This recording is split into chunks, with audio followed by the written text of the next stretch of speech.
Hey guys, virtual showings. Got two questions around virtual showings. And first of all, what is a virtual showing? When you interview buyers today, and the NAR, National Association of REALTORS, does this for us, they ask them, okay, how many homes do you look at before you purchased? How many weeks did you look before you purchased?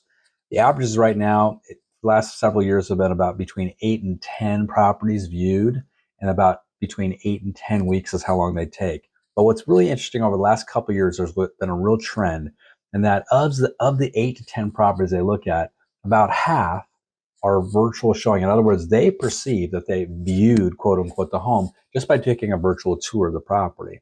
That's a big change, something generational that we've seen, a shift in the way people perceive a showing. About half of them were live in person, but half were virtual. So we need to explain this to sellers, and then we need to offer this service to buyers. So when you're meeting with the buyer for the first time, here's what I recommend as a part of your overall buyer presentation is to say something like this.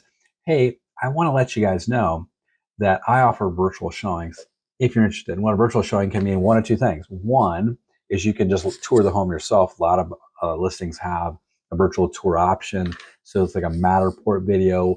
So you can actually walk through a house virtually step by step. So there's going to be a lot of listings like that. But then I also offer a virtual showing option, which means that, hey, I know we're all busy, and if you are really dying to get in a home, but you just can't work out the schedule, I'll go over and I'll do a live virtual walk through the home with the seller's permission so you can see the home and you don't miss an opportunity. So that's two services that you could talk about in your presentation that a lot of agents aren't.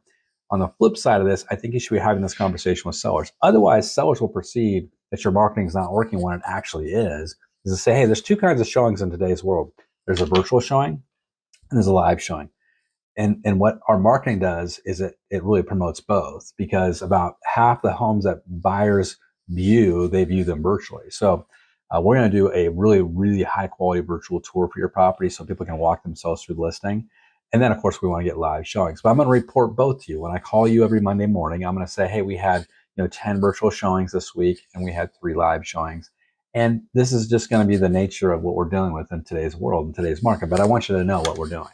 This is going to now show that, hey, my marketing's working. We're getting virtual showings and live showings. It's a combination of both. Because if you don't do this, a lot of sellers will just think, I'm only counting live showings, and they shouldn't do that. They need to count both, because if you are generating those listings, those leads, those views, I should say, are being generated through your marketing.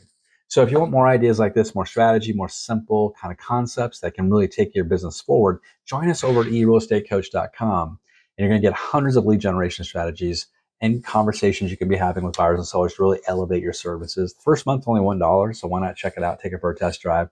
We'd love to see you over there. Have a great day. Good selling.